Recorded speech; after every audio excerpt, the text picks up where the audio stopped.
السلام علیکم ورحمۃ اللہ وبرکاتہ۔ اعوذ باللہ من الشیطان الرجیم، بسم اللہ الرحمن الرحیم۔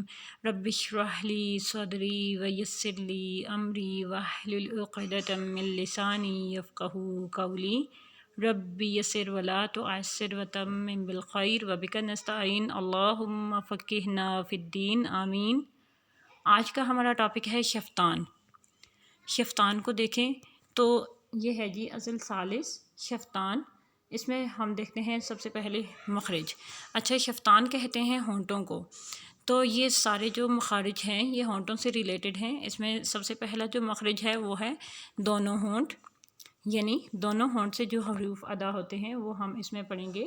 اس میں ہے جی اس سے با، میم اور واو، یہ تین حروف ادا ہوتے ہیں، اور جو واو ہے وہ لین اور متحرک دونوں نکلتے ہیں۔ مینس وہ واو جس سے پہلے زبر ہوتی ہے اسے واو لین کہتے ہیں، اور وہ واو جس کے اوپر زبر، زیر یا پیش ہوتی ہے تو اسے کو متحرک کہتے ہیں۔ تو دونوں قسم کی جو واو ہیں دونوں ادھر سے نکلتی ہیں، اس کے علاوہ با اور میم بھی یہیں سے نکلتے ہیں، مگر فرق یہ ہے کہ با ہونٹوں کی تری سے، اسی لیے اسے بحری کہتے ہیں۔ اٹ مینس کہ جو با ہے وہ جب ہم ہونٹ کو ملاتے ہیں اور جو ہونٹ کا گیلا حصہ ہوتا ہے تو وہاں سے ادا ہوتا ہے با، ٹھیک ہے۔ اسی طریقے سے میم جو ہے ہونٹوں کی خشکی سے ادا ہوتا ہے، اسی لیے اسے بری کہتے ہیں۔ تو جیسے با گیلے حصے سے ادا ہوا تھا اسے بحری کہتے ہیں، اور یہ چونکہ خشکی سے ادا ہوا میم تو اس کو کہتے ہیں بری۔ اور واو دونوں ہونٹوں کے گول ناتمام ملنے سے ادا ہوتی ہے، تو ہونٹوں کو جسٹ گول کر دیں اور واو ادا کر دیں، اس میں کوئی اندرونی جو ہے وہ منہ کا حصہ انوالو نہیں ہوتا، دانت یا داڑیں کچھ بھی اس طرح سے نہیں ہوتا، جسٹ واو ہونٹوں کو گول کرنے سے ادا ہو جاتا ہے۔ نیکسٹ جو ہمارے پاس اس کا مخرج ہے شفطان میں وہ ہے جی مخرج نمبر 2، نیچے والے ہونٹ کا شکم، تری والا حصہ اور ثنایا علیہ کا کنارہ۔ یہ جو ہے جی ہونٹوں کا شکم جو ہے تری والا حصہ اسے کہتے ہیں، اور ثنایا علیہ کا کنارہ، یعنی ثنایا علیہ کون سے ہیں؟ سامنے والے دو دانت جو اوپر والی سائڈ پر ہیں ان کا جو کنارہ ہے یہ آپس میں انوالو ہوتے ہیں۔ کیسے کہ جو ہونٹوں کا جو گیلا حصہ ہے نا وہاں جو نیچے والا حصہ ہے اس کے ساتھ ٹچ ہوتا ہے اوپر والے جو ثنایا علیہ ہیں وہ والے دانت، ان کا کنارہ، یعنی جو بالکل ٹپ ہوتی ہے دانتوں کی، وہ جب ٹچ ہوتے ہیں تو وہاں سے فا نکلتی ہے، فا۔ ان چاروں کو مخرج کے اعتبار سے شفویہ کہتے ہیں۔ شفویہ کیوں کہتے ہیں؟ کیونکہ یہ شفطان سے نکلتے ہیں اور شفطان سے ریلیٹڈ ہیں، اس لیے ان کو شفویہ کہتے ہیں۔ شفا کہتے ہیں ہونٹ کو، ٹھیک ہے، تو اس لیے ان کو شفویہ کہتے ہیں۔ نیکسٹ جو ہمارے پاس ہے جی جوف دہن۔ جوف دہن کو دیکھیں تو یہ ہے جی اصل رابع جوف دہن، منہ کے اندر والے حصے کو کہتے ہیں جو خالی ہوتا ہے۔ اس میں دیکھیں جو ہے مخرج وہ ایک ہی ہے جو منہ کا اندر کا خالی حصہ ہے، کیا ہے جی جوف دہن، منہ کے اندر کا خالی حصہ، منہ کے اندر کا خالی حصہ۔ اس سے حروف مدہ الف، واو، یا، یہ تین حروف ہیں، الف مدہ، واو مدہ اور یا مدہ، یہ تینوں نکلتے ہیں۔ ان کو مخرج کے اعتبار سے جوفیہ، ہوائیہ اور مدیہ، یہ تینوں حروف کہہ سکتے ہیں۔ اگر آپ کو کوئی کہے کہ حروف جوفیہ کون سے ہیں تو یہی ہیں الف، واو اور یا۔ ہوائیہ کون سے ہیں تو ہوائیہ بھی یہی ہیں، کیونکہ یہ منہ کے اندر کے جو خالی حصہ ہے وہاں سے ادا ہوتے ہیں، تو جب یہ نکلتے ہیں تو ہوا جو ہے نا، جو ساؤنڈ ہوتی ہے وہ ہوا مطلب ریلیز ہوتی ہے، تو اس وجہ سے الف، واو اور یا کو ہوائیہ بھی کہتے ہیں۔ مدیہ اس لیے کہتے ہیں کیونکہ یہ جو ہے وہ تینوں حروف پہ مد ہوتی ہے، ٹھیک ہے، تو الف سے پہلے زبر ہو اور واو سے پہلے جو ہے وہ پیش ہو اور یا سے پہلے زیر ہو، تو یہ ہوتے ہیں مد اصلی۔ اور اسی طریقے سے جو مد لین ہوتے ہیں وہ واو سے پہلے زبر آ جاتی ہے، اور اسی طریقے سے یا سے پہلے بھی زبر آ جاتی ہے، تو وہ واو لین اور یا لین آ جاتی ہیں۔ تو اس طریقے سے ان کو کہتے ہیں مدیہ، کیونکہ ان میں مدیت کی صفت پائی جاتی ہے، اس لیے ان کو یہ جو صفات ہے صفات کی بیس پہ مدیہ کہتے ہیں۔ اور جوفیہ مخرج کے اعتبار سے کہتے ہیں، اور ہوائیہ ان کی ساؤنڈ کے اکارڈنگ کہتے ہیں، صحیح ہے۔ نیکسٹ ہے جی اصل خامس خشیوم۔ خشیوم کیا ہوتا ہے جی؟ یہ جو ہے ناک کا بانسا، یہ جو ناک کی جڑ کا اندرونی حصہ ہوتا ہے اسے کہتے ہیں خشیوم۔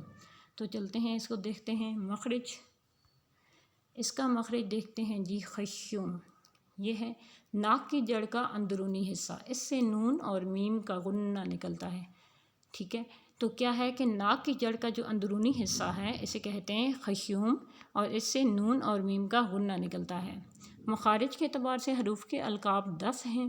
اب یہ جو ہم نے حروف پڑھے ہیں ان کے جو القاب ہیں، ان کے جو لقب ہیں، چونکہ یہ حروف بھی زیادہ ہیں تو ان کو ڈفرینٹ لقب دیے گئے ہیں، تو ان کو القاب کا نام دیا، ان کا پلورل ہے۔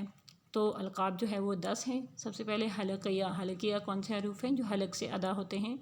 اسی طرح لہاتیہ جو لہات سے ادا ہوتے ہیں، شجریہ جو شجر سے ادا ہوتے ہیں، اور حافیہ جو ہیں وہ کون سے ہیں جی؟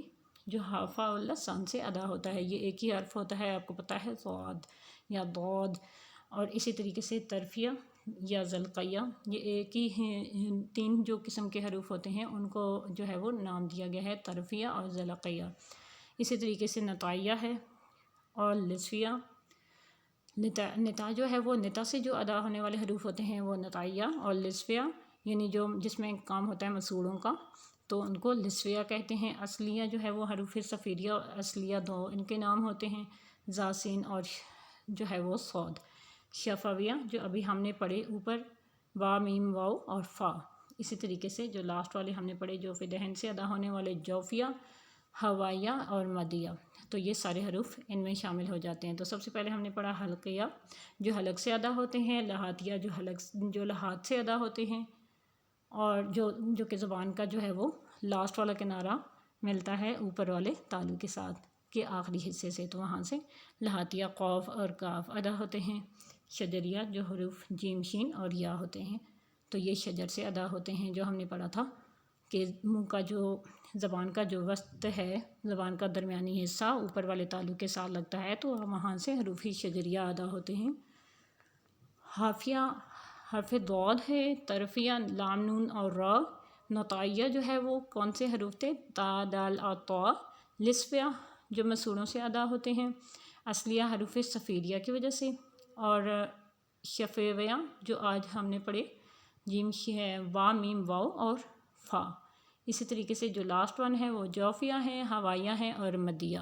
یہ میں نے آپ کو ڈیٹیل بتا دی کہ جوفیہ کیوں کہتے ہیں، کیونکہ جوف دہن سے ادا ہوتے ہیں، ہوائیہ کیونکہ ہوا پہ اینڈ ہوتے ہیں، اور مدیہ ان میں صفت پائی جاتی ہے۔ نیکسٹ دیکھیں جی، ان کا حروف کی صحیح ادائیگی معلوم کرنے کا طریقہ ہے جی۔ تو حروف کی صحیح ادائیگی معلوم کرنے کا طریقہ، یہ ہمیں کیسے پتہ چلے گا کہ ہم حروف کو صحیح ادا کر رہے ہیں یا نہیں؟ تو اس کا طریقہ یہ ہے کہ جس حرف کی صحیح ادا معلوم کرنی ہو تو اس کو ساکن کر کے اس سے پہلے حمزہ مفتوح لگا کر ادا کیا جائے۔ حمزہ مفتوح کیا ہوتا ہے؟ وہ حمزہ جس سے پہلے جس کے اوپر زبر لگا دی جاتی ہے، زبر یا فتحہ، زبر کو فتحہ بھی کہتے ہیں، تو حمزہ مفتوح لگا کر ادا کیا جائے تو اس حرف کا جو مخرج ہے وہ ہمیں معلوم ہو جاتا ہے کہ ہم صحیح پڑھ رہے ہیں یا نہیں۔ اگر حرف کے مقررہ مخرج میں آواز ختم ہو تو حرف صحیح ادا ہوگا، ورنہ غلط۔ اٹ مینس کہ جب ہم کیا کرتے ہیں کہ جب ہم جو حرف ہم نے پڑھنا ہوتا ہے اس سے پہلے حمزہ لگا دیں، اور وہ جو حمزہ ہو وہ مفتوح ہو، اٹ مینس کہ وہ حمزہ کے اوپر کوئی حرکت لگا دیں، جیسے یہاں پہ مینشن ہے کہ مفتوح ہو تو فتحہ لگا دیں تو اس کو ادا کریں۔ پھر جیسے سین، ٹھیک ہے، تو اب سین کا مخرج معلوم کرنے کے لیے کیا کریں گے کہ اس سے پہلے حمزہ مفتوح لگائیں تو اس، حمزہ زبر سین اس، تو اب جب اینڈ ہوا تو ہمارا جو مخرج ہے سین کا وہ ہمیں پتہ چل گیا، تو اس سے ہمیں پتہ چلتا ہے کہ ہم حروف کو صحیح ادا کر رہے ہیں۔ تو اگر وہ صحیح نہ ہو تو کیا ہوگا؟ وہ غلط ہو جائے گا۔ تو یہاں تک ہمارا لیسن کمپلیٹ ہوا الحمدللہ۔ نیکسٹ کلاس انشاءاللہ تعالیٰ، نیکسٹ لیسن نیکسٹ کلاس میں انشاءاللہ تعالیٰ پڑھیں گے۔ تب تک کے لیے اللہ حافظ، جزاک اللہ خیر، السلام علیکم ورحمۃ اللہ وبرکاتہ۔ سبحان ربک رب العزت عما یصفون وسلام علی المرسلین والحمد للہ رب العالمین۔